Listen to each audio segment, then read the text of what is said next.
বেকারত্বের গল্প আমাদের সমাজে এক প্রচলিত সমস্যা। এটি কেবল অর্থনৈতিক দিক থেকেই নয়, মানবিক ও সামাজিকভাবে একটি গুরুতর বিষয়। একটি গ্রামের গল্প বলি। সেখানে ছিল রাহুল নামের এক যুবক। সে ছিল ভীষণ মেধাবী। স্কুলে তার সব বিষয়ে প্রথম স্থান ছিল, কিন্তু কলেজে ভর্তি হওয়ার পর সে বুঝতে পারল যে কর্মসংস্থান পাওয়া আদৌ কোনো সহজ ব্যাপার না। কলেজ থেকে বের হওয়ার পর চাকরির জন্য সে বিভিন্ন প্রতিষ্ঠানে আবেদন করলো, কিন্তু বারবার প্রত্যাখ্যাতই হলো। রাহুলের এই অবস্থা তার মানসিক অবস্থার উপর প্রভাব ফেলতে শুরু করে। সে হতাশ হতে থাকে এবং পরিবার ও বন্ধুদের চোখে ছোট হয়ে যেতে থাকে। সমাজে বেকার যুবকদের প্রতি একটি নেতিবাচক ধারণা তৈরি হয়, যা রাহুলের আত্মবিশ্বাসকে আরো কমিয়ে দেয়। একদিন তার বন্ধুদের মধ্যে একজন বলল, কেন কেন তুমি নিজের জন্য কিছু করো না? তুমি লেখালেখি ভালো করতে পারো। রাহুল এই পরামর্শ গ্রহণ করে একটি ব্লগ লেখা শুরু করে।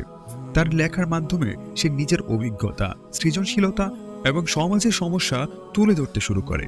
ধীরে ধীরে তার ব্লগ জনপ্রিয় হতে থাকে এবং বিজ্ঞাপনের মাধ্যমে কিছু আয়ও করতে সক্ষম হয়। এভাবেই রাহুল বুঝতে পারে যে বেকারত্ব কেবল একটি অবস্থান নয়, এটি তার ক্ষমতা ও সম্ভাবনার অজানা দিকগুলোকে আবিষ্কারের সুযোগ করে দিতে পারে। সে তার লেখালেখির মাধ্যমে নতুন উদ্যোক্তাদের সঙ্গেও যুক্ত হয় এবং একটি নতুন জীবন শুরু করে। এই গল্পের মূল শিক্ষা হলো, বেকারত্ব যখন আক্রমণ করে তখন আমাদের উচিত হতাশ না হয়ে সম্ভাবনার দিকে নজর দেয়া। সঠিক দৃষ্টিভঙ্গি এবং সৃজনশীলতা দিয়ে আমরা নতুন পথ তৈরি করতে পারি।